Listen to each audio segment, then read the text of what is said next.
this was a team I thought that our fan base could really get behind and be proud of. Welcome into the Scarlet Shootaround podcast, following the beat of Husker basketball. Here are your hosts, Blake and Mike.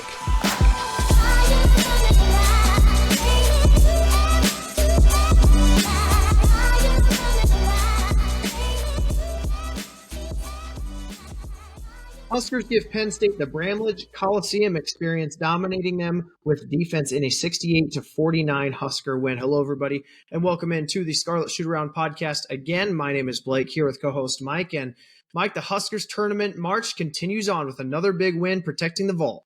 Yeah, it's been nice to see these last two games, them just come out and handle business and then take care of it and not have to stress so much in the second half about a possible bad loss because it turned into two blowout wins, which if they continue to do that, get your dancing shoes ready.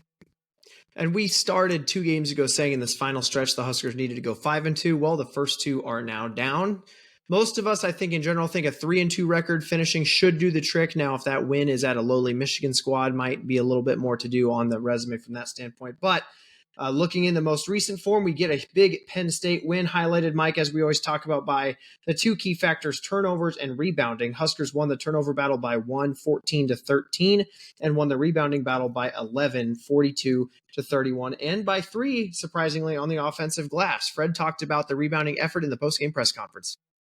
It was a huge emphasis, and it was the same. I thought Josiah was the guy that really set the tone for us on the glass against Michigan last week, and I thought Juwan was the guy tonight that was getting 50-50 balls and going after him. I thought Sam got in there and mixed it up on the glass. He got a couple good offensive rebounds as well. And, yeah, I think everybody that played in the first half had a rebound.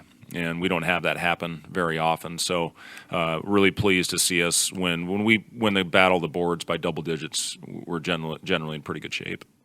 And now, Mike, while Penn State maybe was not a great rebounding team in their own right, the guard play, talking about Bryce Williams, Sam Hoiberg, some of those guys, Williams had 7, Hoiberg had 6, Gary added 6. Fantastic rebounding effort by not just the big guys, but the little guys outside. Yeah, when the guards contribute to the rebounding, it makes things a lot easier. And you mentioned Bryce Williams. Obviously, he didn't really have his typical scoring night. He only ended up with 2 points, going 1 for 6 from the field. But being able to secure 7 rebounds, he had a couple assists, a steal, a heck of an effort. He souls up. He was +9 on the plus minus. So just goes to show, even if you're not getting the ball in the hoop, if you hold it down on the defensive end, it's really all it takes to help the team. Bryce Williams, again, going 1 of 6 from the field, did not hit a 3-pointer in his 2 attempts. Did only have 2 points, but as Fred mentioned elsewhere in the postgame press conference, played a fantastic game all around, and especially on defense, locking down Ace Baldwin, shutting him down in the first half with 0 points. I think Sam Hoiberg may have played some on-ball defense on him as well, but fantastic job defending one of the most dynamic point guards in the Big Ten. Elsewhere, Mast goes for 12, 9, and 1, going 5 of 7 from the field, his one of his 2 3-point attempts. We knew going into this game, Mike, that Penn State's weakness was inside. Mast helped exploit that in the second half as we went off to an early 8-0 lead. Yeah, I think, was that Mast's first dunk of the year? I don't remember. I don't recall him having another one. Love to see the big man get up and throw one down, but super, super efficient night, 5 for 7 from the field. Stretched the floor, as you mentioned. He hit one of his 2 3-point attempts, which if he's doing that, it's just enough to keep the defense honest and open everything else. So, 12 points, 9 boards. He's 1 rebound away from a double-double, and it's kind of what we've come to figure from him. The 1 assist is something that I find is a little surprising, especially when we end up with 68 points. It's not like our scoring was necessarily super low, but Mast didn't have a ton of assists, which typically, that's one of those stats that people like to look at about, how we do versus where his assist numbers are. But it just goes to show this team has multiple ways to win, even when Mast isn't facilitating and getting all those assists that he normally does. Josiah Alec plays a really nice game, going for 6, 5, and 1, going 3 of 5 from the field. He added a steal in there as well against Baldwin, getting his body on the floor, and Mikey had a plus-minus of +17, so really played his role well and did what we needed out of him to secure a victory here. And then Juwan Gary obviously goes for 13, 6, and 0, 5 and 9 from the field, did miss his 3-point attempt, but made all 3 of his free throw attempts, added 2 steals to that stat line en route to a plus-minus of +24, which led the team. Yeah, it's shocking the difference this team. If you remember, what the team looked like without Jawan Gary, and it's shocking the difference it makes to have him on the floor. And I really think this bigger lineup that we've gone to the last handful of games now is really starting to gel. I think they're getting more comfortable, and I think it's showing on the defensive end that added length and rebounding ability. I think has really helped on the defensive end. And Jawan, the way he plays, 5 for 9, really efficient on the offensive end, which we love to see. As you mentioned, the 3 free throws is huge for him. The team's been great at free throws all season. So, as you mentioned, team high plus minus of plus 24. He just does it all on both ends. He gets a tough bucket inside. He had team high 3 offensive rebounds. He's always chasing down boards and balls, and crazy what he does. You mentioned Josiah Alec too. The stat sheet's not packed, with only 6 points, 5 boards. That's exactly what we ask him to do, though, and then play tough defense and be in the right spot and make those good rotations. And then that shows up in his plus minus. Second on the team with a plus minus of plus 17. So Joe's had a great couple of bounce back games. Love to see that from him. I know it's can be hard, when he dropped a 0-0-0-0 line in 15 minutes a couple of games ago, but the way he's bounced back and the mental toughness that he's showed to come out and keep grinding, I think that's really impressive. Worth noting as well that Juwan Gary, you talked about how efficient he was from 2. He is 4th in the conference at 66% shooting inside the arc from 2. So maybe he goes a little bit unseen what he does inside the arc in Big Ten play. Elsewhere, Sam Hoiberg goes for 4, 6, and 1, 2 of 5 from the field. Did not make any of his 2 3-point attempts. But Mike, again, he found 4 offensive rebounds in another signature Sam Hoiberg performance. But Mike, I think the real shocker here, not necessarily shocker, I guess that may be a bad term, but a very exciting development in Jamarcus Lawrence going for 8, 1, and 2, going 3 of 8 from the field. He brings just a ton of speed off the bench, and he just looks a lot more comfortable in his role. Jamarcus Lawrence and Juwan Gary had comments to share about his change in role in the postgame press conference. I just think me coming off the bench just give the team a great pace. It just allows me, different guys to start with. Just allow me to go out there and just be me. So I feel like I'm in a different flow. Like he said, come off the bench, you see the game before anybody. So you go out there, play with good poise, be our point guard and just run the team. That's what he did today. And I'm very proud of him, what he accomplished today, getting to the rim, making shots, getting fouled and getting the team involved. So, like he said, coming off the bench don't change nothing at all for him. Again, Mike, it's been a fantastic development to see Lawrence. And I just talk about, he looks so comfortable. And I think everybody in the arena can see that when he has the ability to bring in that speed off the bench against maybe a couple tired legs there in the mid first half, he excels. Yeah, I think it's been a great change for him, and I think he's looked a lot better. Even when he is still, being a primary ball handler or whatever, coming off the bench, yeah, he looks a lot more confident. He's getting his shots. He had eight shot attempts this game. It looks like he's looking for his shot a lot more than he was when he was, with the starting lineup. It seemed like so. I couldn't be happier for the guy. Obviously, he's had a tough season up until this point, and seeing the coaches and him, decide to go make a change. Have him come, off the bench. I think it's been helpful for him, and I think it's been a great boon for the team to have somebody with his experience, his ball handling, his ability to go score, come off the bench. You can never have too much scoring off the bench. So, it's been real big for us, I think, and I'm real happy for Jamarcus that he's kind of found a nice role that's fit him. Hopefully it'll continue to be good for him the rest of the year. And Mike, this Penn State recap would not be complete without talking about our leading scorer, Keisei Tominaga, who goes for 17, 2, and 2, goes 6 of 14 from the field, 3 of 8 from deep.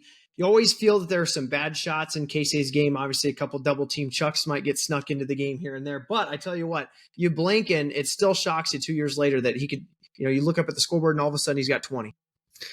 Yeah, I mean, it's not super efficient. 17 points on 14 shot attempts isn't that crazy.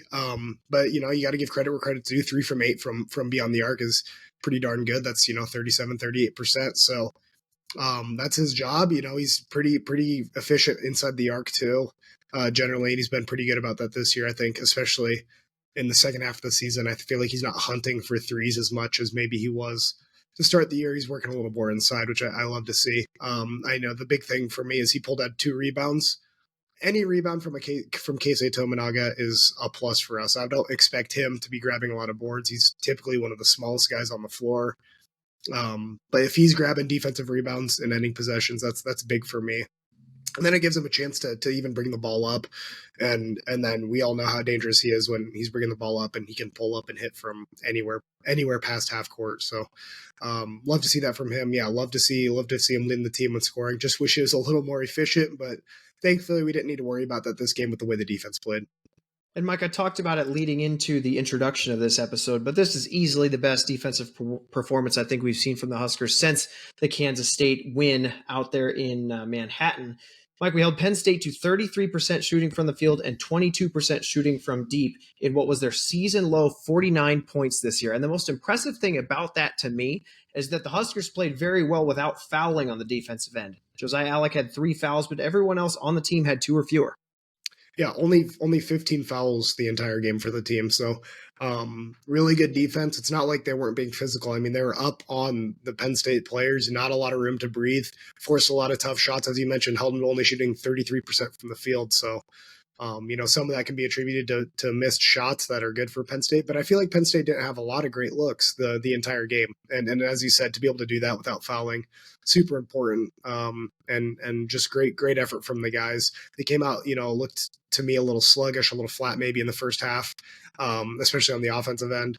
But, they came out in the second half, and I understand being a little sluggish with a week off, 11 a.m. tip. Might be a little tough to get up for that. So shout out to the guys for coming out in the second half.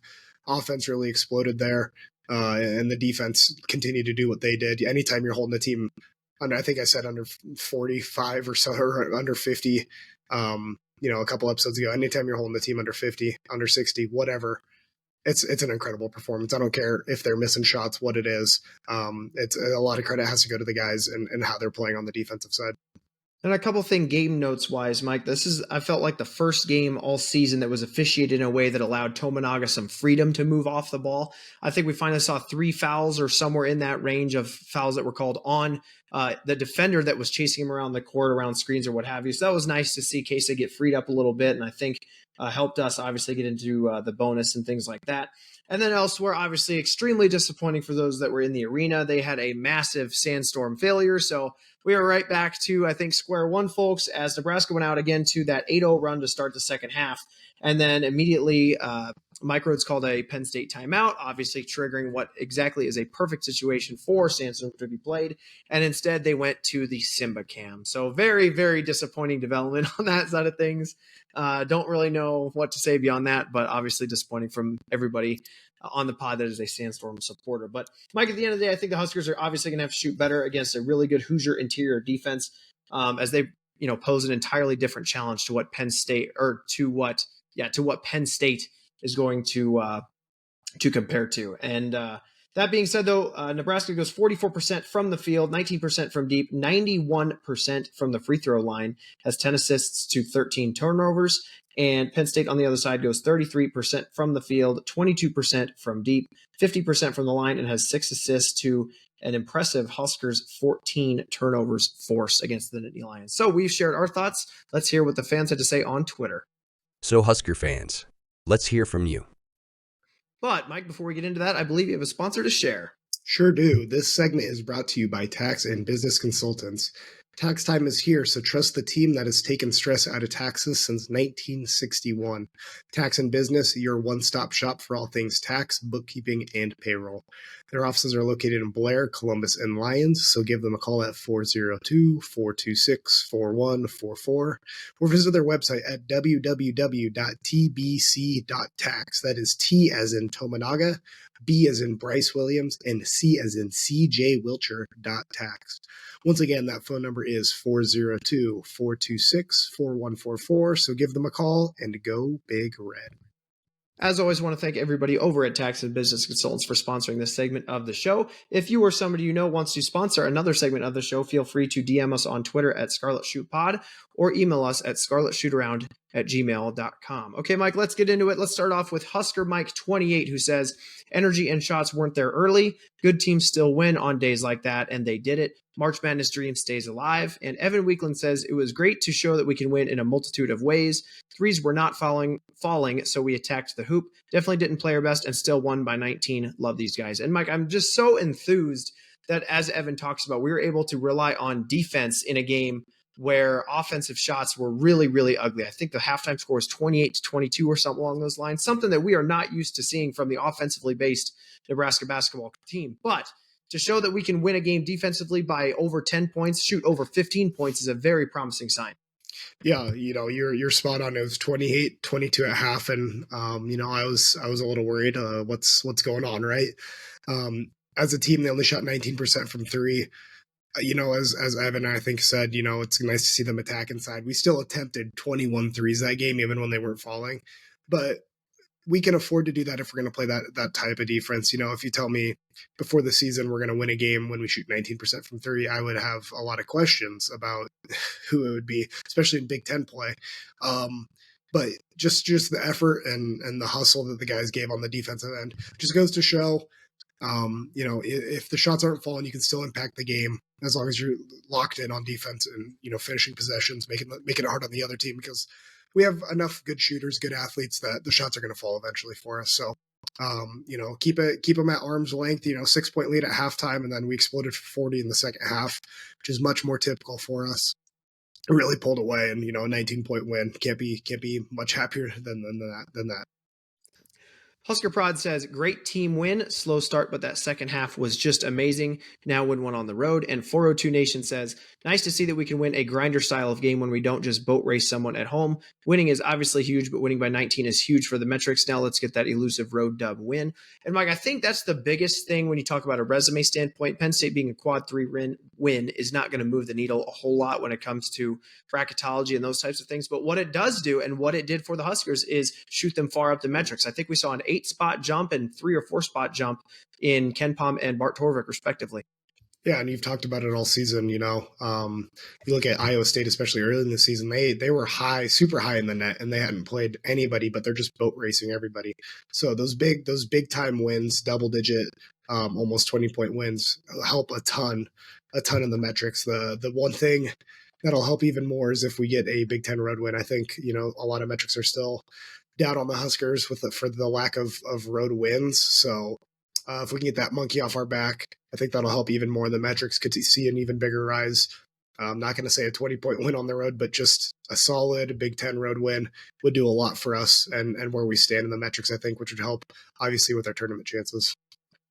Nebraska Ball 17 says Rink Mast is simply that guy. Whizbang Hoops says pretty sure that was Mast's first dunk of the year, which I think we can confirm given his reaction and jumping for joy that he did on the hopping back down the end of the floor. And then Power Huskers rather says, I love this team so much, effort. And that, again, we talk about how awesome it was that we can win in a multitude of ways, but especially in other times that we've seen, Mike, when the offense has struggled to perform. You look at Northwestern on the road, you look at Wisconsin on the road.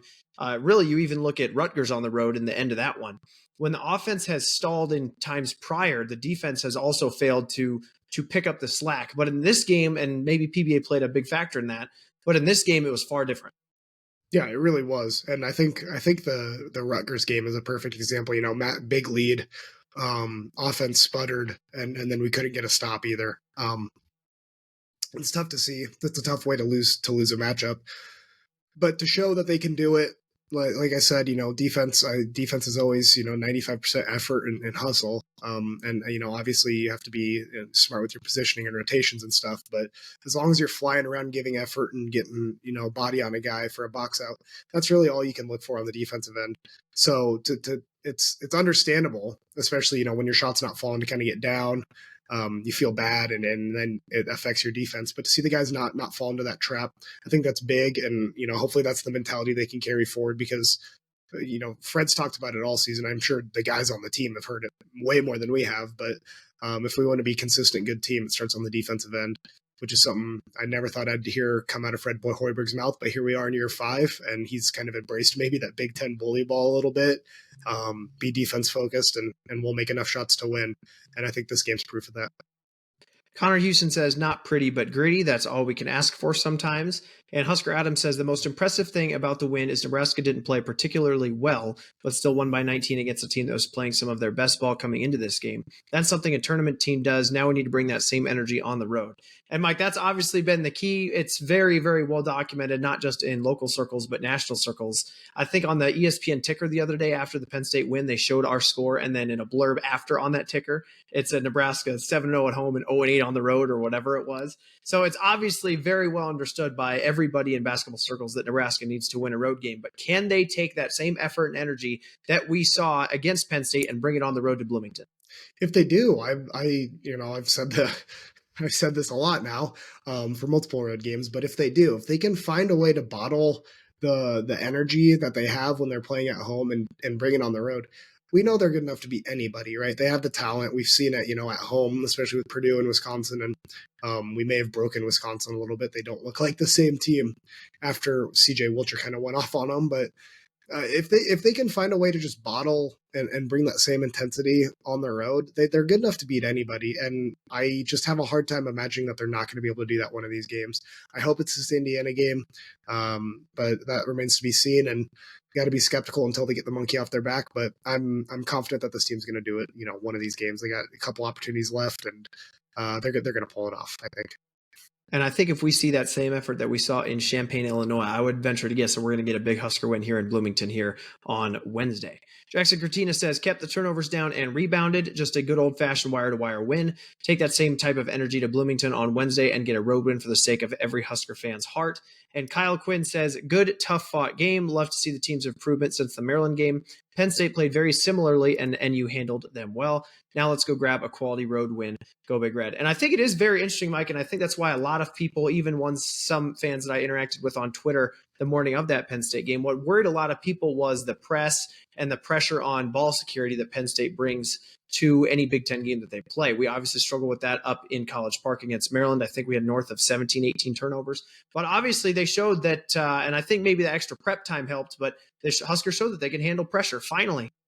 Yeah, finally is right. 13 turnovers, still a little more than I would like. I'd like to keep that number, 10 or below in the single digits. But to handle what, we'd mentioned in the preview, Penn State, that they're going to try to generate turnovers. It's what they do. Defense, defensive first kind of mentality, going to get out there and pressure you. It's hard when they're not making it's hard, for Penn State when they're not making shots to get a press set up for what it's worth. So even another, key to helping us, if we don't want to have to worry about pressure, if we play really good defense and secure defensive rebounds, it makes it a lot harder for the other team to pressure us, which helps on the turnover problem. Obviously, as I mentioned, the rebounding. If you secure those rebounds, it's obviously going to help their rebounding problem. So it's kind of a double-edged sword there. Two benefits. If we're able to play good defense and close out those possessions, we have to worry even less about any pressure that other teams might bring. But good to see when they did bring it, we were able to handle it pretty well. Low Husker says new rotations are figuring out how to play together following the starting five change at Northwestern. You really notice Jamar's speed coming off the bench in his new role with the slower pace of the new starting five. I really like it. And Michael Gunther says, started slow but finished strong. Nebraska's PBA is one of the hardest destinations for road teams this year. Time for them to finish out strong in the last 5 games. And Mike, I think in my eyes, we finally settled on what is a perfect rotation for this team. I think we start with that tall lineup, especially with some teams coming down home here in the stretch with a very lengthy Indiana team, as we'll get into, and a very physical down low team in Rutgers that we have coming into PBA later. I think this bigger starting five has worked well for the Huskers, but it's really, really emphasized the talents and the difference of talents. I think a lot of different Huskers on this team have expertise in different areas of the game. And I think that's emphasized with some of the speedier, more versatile guards coming off the bench.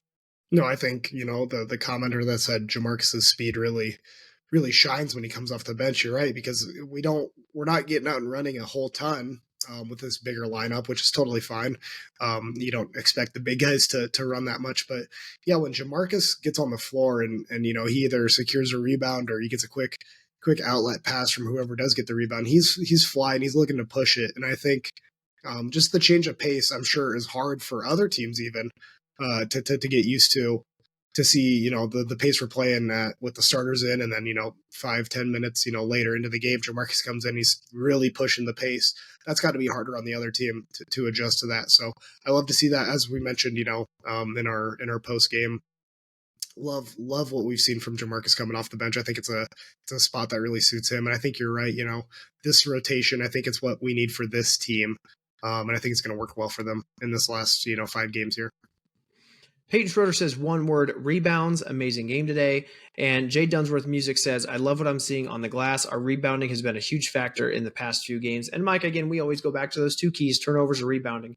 But we talk about what a huge plus it is when you have certain guards, Hoiberg contributing 6, Bryce Williams contributing 7. Matter of fact, I want to say in maybe the Northwestern episode or maybe the Illinois episode, Bryce Williams, if he can get north of 6, 7-ish rebounds with his 6'7" height at what is currently playing the 1 position, we look at Sam Griesel and how he would average, 6, 7 rebounds a game at times in conference play with his height as he was 6'8". It brings such a different aspect to this team from a rebounding perspective in a great way. It really does. Yeah, you mentioned, guards.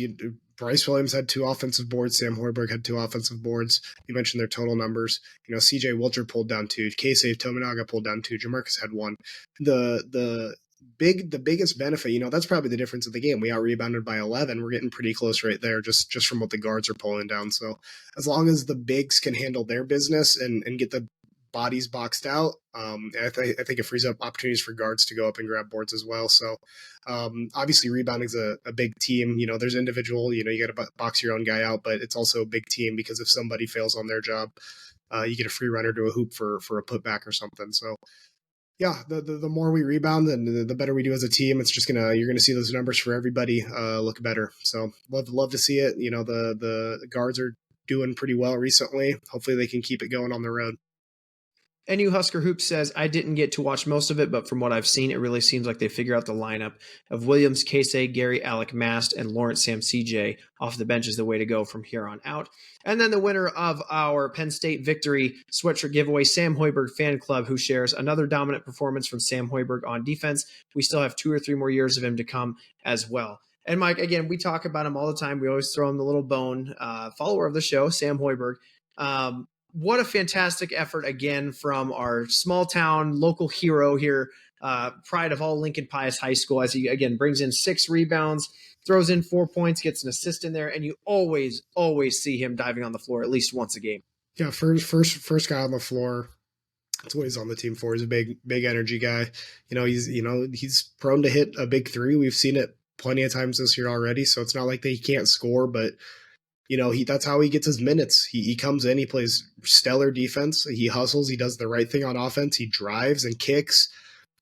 He just does everything right, and you love to see it. And that's how, as I said, that's how he gets his minutes. That's how he gets on the floor, is just by doing what's asked of him and doing it at a high level. So shout out to Sam Hoiberg. Just like every other game, it seems like he's going out there and giving it his all, which you love to see.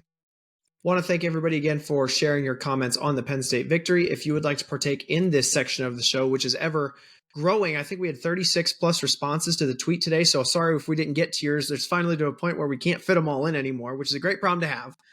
If you would like to partake in this side of the show, make sure to follow us on Twitter at Scarlet Shoot Pod. We post a tweet at the final buzzer of every game asking Huskers, what were your thoughts on X win or X loss? If it is a Big Ten Conference win, we give away a sweatshirt. And again, that sweatshirt will go to Sam Hoiberg Fan Club. Anybody that responds to that tweet at the end of the game is eligible to win. So with that being said, let's get into our Indiana preview on the other side of the break. You are listening to the Scarlet Shootaround podcast.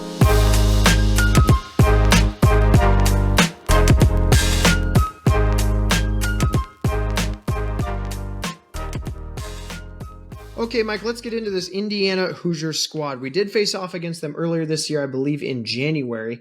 Indiana now is 14-11 on the year, 6-8 in conference. Ken Palm checking in at number 98, and they are also number 98 in the net standings this morning. They are 10th in the Big Ten standings as we sit here right now. Notable wins for the Hoosiers include number 61 Ohio State on the road, 76-73. So hopefully Huskers can do it here soon. Number 57 Iowa at home, 74-68, and number 53 Maryland at home, 65-53. Notable losses for the Indiana Hoosiers include number 93 Penn State at home, the team that we just beat at home, 85-71. Number 17 Kansas earlier this year, 75-71. And number 40 Nebraska, as we talked about earlier this year, they lost on the road, 86-70. Mike, this team offensively is 107th nationally and 11th in conference. Defensively, 96th nationally and 9th in conference, playing at the 6th fastest pace in the Big Ten. Who within the Indiana Hoosiers lineup should we take note of? Yeah, I think the two biggest guys you have to worry about, they have there's a long team, fourth in D1 in average height, very big, very long. Obviously, it's going to start inside with a Khalil Ware, 7-foot sophomore. Dude's huge, right? I think he averages, 9 rebounds a game, 14.6 points, so 15 points a game, 9 boards. Over a block a game even, and he's shooting 55% because all the shots are coming inside the restricted area basically. So obviously somebody you got to look out for, but the biggest guy, the biggest name, he leads the Hoosiers in scoring is Malik Renew, averaging 16 points a game, 6 boards, 2 assists. He kind of does it all. He doesn't shoot a ton of threes, but he's shooting 35% from 3. So and last time we played, he had 14 points on 4 for 9 shooting from the field. He went 2 for 3 from beyond the arc as well. So definitely the biggest two that we need to look out for. They're gonna really work inside. They got a couple big guys. Renew is 6'9", so as I mentioned, very tall team. It's going to be a big test to see how the Huskers interior defense will handle them. I know, especially when Ware gets the ball, we're probably going to come with a quick double. He's big, he's tall. That's kind of been our MO all season. But we just got to make sure that we pack the paint if we're coming with that double and don't get any free cutters to the rim. Force them to take a tougher shot because they're not incredible from beyond the arc. Only 8th in conference, and from 3-point shooting at 33.6%, and that's good for 217th in the country. So not a spectacular 3-point shooting team. This one's going to come down to the Huskers' interior defense. And Khalil Ware also, last time they played the Huskers, went for 20, 10, and 2. So a double-double for Ware when he came to Lincoln. As you mentioned, both Renew and Ware average over 2 assists a game. So guys that are capable of passing out of that double team, which can potentially hurt the Huskers. But my Khalil Ware caused Mast some pretty big problems last time they played in Lincoln. Mast ending up with a stat line of 9, 3, and 3. So hopefully Mast can exercise his Khalil Ware demons. But Mike, when you look at their guards, there's not a ton that scares you here. Mackenzie Mbako, who is really more of a forward, plays the 3. A 6'8" freshman averaging 11, 4, and 1, 39% from the field, 31% from deep. Went for 6, 1, and 3 last time they played again in Lincoln. He's more of a volume perimeter shooter, but he has scored in double digits in 9 of the last 10 games that he's played. And then at a shooting guard position, they have Trey Galloway, their 6'5" senior, averaging 11, 3, and 4, shooting 47% from the field, only 28% from deep. Had 10 points, 1 rebound, 2 assists last time we played. Not so much of a perimeter threat as Mbako may be, but more of their pseudo point guard. And he had 12 assists in the game against Northwestern earlier today, whereas their regular point guard, Gabe Cupps, a 6'2" freshman, averaging 3, 2, and 1, pretty much a non-factor in general, had 5, and 3 last time against the Huskers.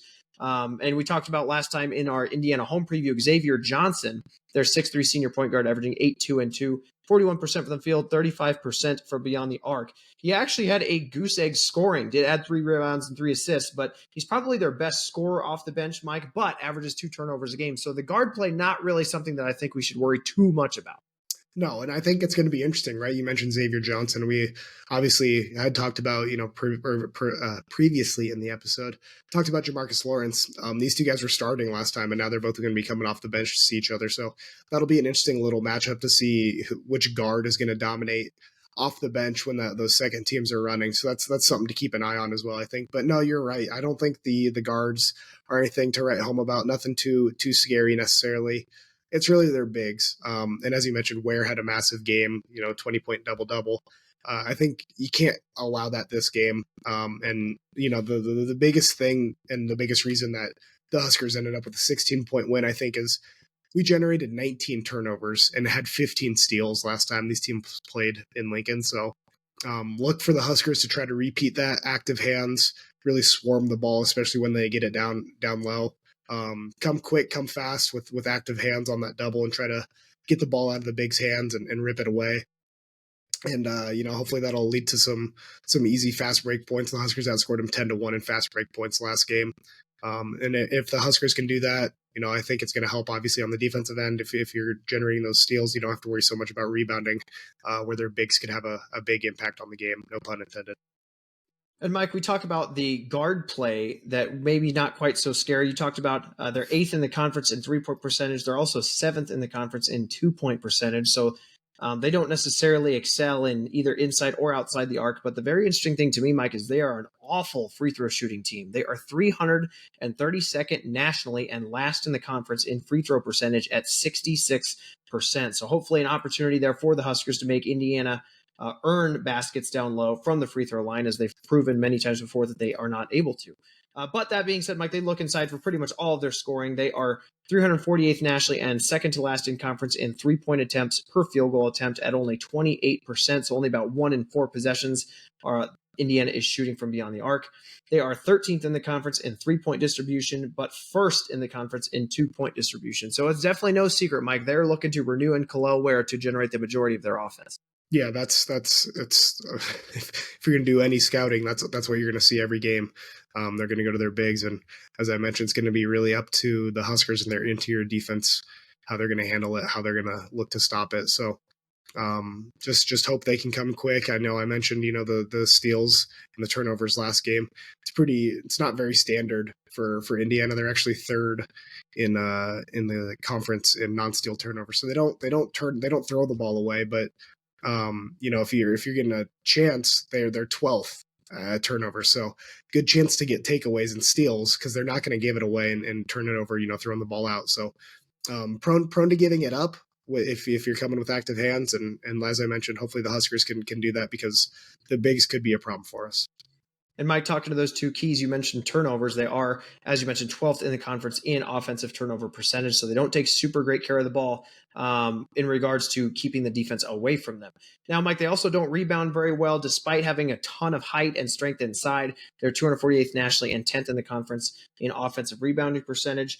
And they are 238th nationally and 10th in the conference in defensive rebounding percentage, too. So maybe a slight sliver there of opportunity for Nebraska to try to secure an offensive board or two. But, Mike, again, this team, they're more so defensively focused. They have pretty good on-ball defense, as they're 2nd in the conference in 3-point defense, 4th in the conference in 2-point defense. They don't really force many turnovers on the defensive side. They're 10th in conference in defensive turnover percentage and 10th in conference in steal percentage. So really not too much of a threat from the Huskers, as long as we take general care of the ball. And teams in general choose to attack Indiana from the perimeter, as they are 283rd nationally and 10th in conference in defensive 3-point attempts per field goal attempt. So hopefully playing to an advantage there for the Huskers play style, as we lead the conference in 3-point attempts per field goal attempts. Yeah, the biggest key that stands out is they're 2nd in the conference in effective field goal percent. So while they're prone to giving up a lot of threes, teams are going to attempt them a lot. As you mentioned, they're 2nd in the conference in defensive 3-point percentage. So it helps when you're long. It makes those shots a lot harder. You get a 6'9" guy closing out on you. I'm sure it's a little bit different than what you're used to being a 3-point shooter. But the biggest thing for me on their defense is they're very prone to fouling, right? So they're 2nd to last in the conference in defensive free throw attempted per field goal attempted at 40%. So nearly every other field goal that you're attempting, you're going to go to the line, which is something that would help us a lot if it's like the last game and we attack a lot inside and we can try to generate some fouls. Ware would be huge to get in foul trouble, and Renew would be huge to get in foul trouble too. I think we talked off the podcast here. He's fouled out in 4 of his last 5 games, 4 of his last 6 technically, but you mentioned in one of his previous games, last 6 games, he only played 3 minutes. So it's basically 4 of his last 5 games Renew is fouled out. He's their best scorer, so love the fact that he's prone to get into foul trouble. So if we attack him, I think that can help us a lot. Rebounding, defense, pretty much everywhere, because he's one of their best players. So Mike KenPom projecting a 75-73 Nebraska win. Torvik projecting a 75-74 Nebraska win on the road. Let's put this projected spread at Nebraska -1. Are you going to buy into the rat poison here? Oh boy, I don't know how many times I can hurt myself and say this is the time they're gonna get the bugaboo. The road bugaboo is gonna go away. But I am gonna buy in again. I think the Huskers have a real fool me once, shame on you. Fool me twice, shame on me, right? I don't know what fool me 4 times is, but I guess we're going to find out maybe. No, I love what I've seen from the Huskers. You know, the way the defense played last game, I think defense travels a lot better than offense typically. You know, it's hard to shoot on a different hoop. The background's different. All your spacing, the way your eye sees the hoop is a little different because you're not used to shooting there, right? So that helps explain our shooting splits on the road. But if we can bring our defense and travel, I think that'd be huge. I love what I saw against Penn State. The legs should be relatively fresh. We had an entire week off before this Penn State game. So I think, you know, and we have, it's not a 3-day turnaround. It's not immediate. We play on Wednesday. So a little bit time for a little bit of rest. So I love the Huskers. I think, you know, did a good job generating turnovers. Obviously Ware hurt us a lot last game, but knowing the fact that they tend to foul if you're going to go inside, I think the Huskers are probably going to do a good job of attacking, specifically like a Bryce Williams, Jawan Gary. I'd look to them to really try to attack maybe early and try to get that foul trouble, because if we get them in foul trouble early, this isn't a really deep team. They don't have a lot of, you know, dangerous guys coming off the bench. I think that would help a lot. I think the Huskers are going to really play really, really solid defense, and I have them winning 72-65. Mike, I'm not going to fall victim to this rat poison. As much as I think Nebraska actually has multiple statistical advantages when you look at the scouting report, I refuse to buy into Nebraska on the road until they prove me otherwise. I'm going to take Indiana here. I think Indiana's two bigs are going to cause Mast and company quite a few fits on both sides of the ball. I think Indiana's on-ball defense will affect Casey and some of our three-point shooters in a negative light, as well as obviously the change in scenery. Talking about Assembly Hall. But again, Mike, I just think Nebraska has got to prove it. Indiana has nothing to lose, and I would not be shocked for a second if this actually ends up being an Indiana-favored spread that's released, regardless of what Ken Pom and Torvik say, strictly because of the road trends for the Huskers. I'm going to predict a 78-74 overtime loss to Indiana here, ripping our hearts out and continuing the stretch of road woes for Nebraska. Obviously not what anybody wants to hear, but I'm here to be right, not to make you happy. So that being said, we will get you out here on the other side of the break. You are listening to the Scarlet Shootaround podcast.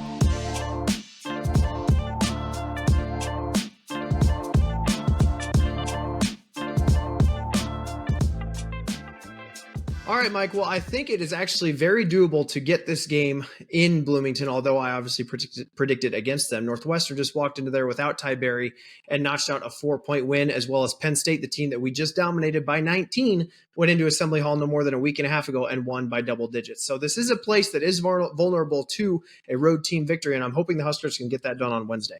Yeah, no, we've seen other teams do it. Now it's the Huskers' turn to do it, right? I think everybody's proven it's possible when they're on the road. The Huskers have done it, obviously, at Kansas State. We know they can do it. We just don't know that they can do it in conference play. I guess I know they can. It remains to be seen if they will. I'm confident that they will, though. I think I've had enough. I think the players have had enough. I've said it plenty of times, but I'll be right one of these days. This is the one for me. They're going to go into Assembly Hall. They're going to get a big win. Going to keep the ball rolling, and we're going to look like we're on very much the right side of the bubble, distancing ourselves, you know, hopefully a little bit from some other teams in their NCAA tournament bid hopefuls. So I want to thank everybody again for listening into this episode of the Scarlet Shootaround podcast. If you want to keep up with us between episodes, make sure to follow us on Twitter at Scarlet Shoot Pod. That's where you can watch any kind of injury updates that we release, any kind of fun stats come out. If you want to partake in our sweatshirt giveaways and middle section of the podcast where we share your thoughts, all kinds of good stuff on there. I think we're nearing 500 followers in only 2.5-3 months of doing this, Mike. So it's been a very fun thing for us to be able to interact with everybody and kind of bring the show to a virtual space as well. So we're also on Instagram at Scarlet Shoot Pod to post anything regarding Nebraska basketball and the podcast where they may intertwine, and as well on YouTube at Scarlet Shoot Pod or Scarlet Shootaround Podcast, I believe it is. You just look us up on YouTube and you'll find us on there. So for that being said, let's get this big road win over in Bloomington. For myself and co-host Mike, go Big Red. Go Big Red, baby.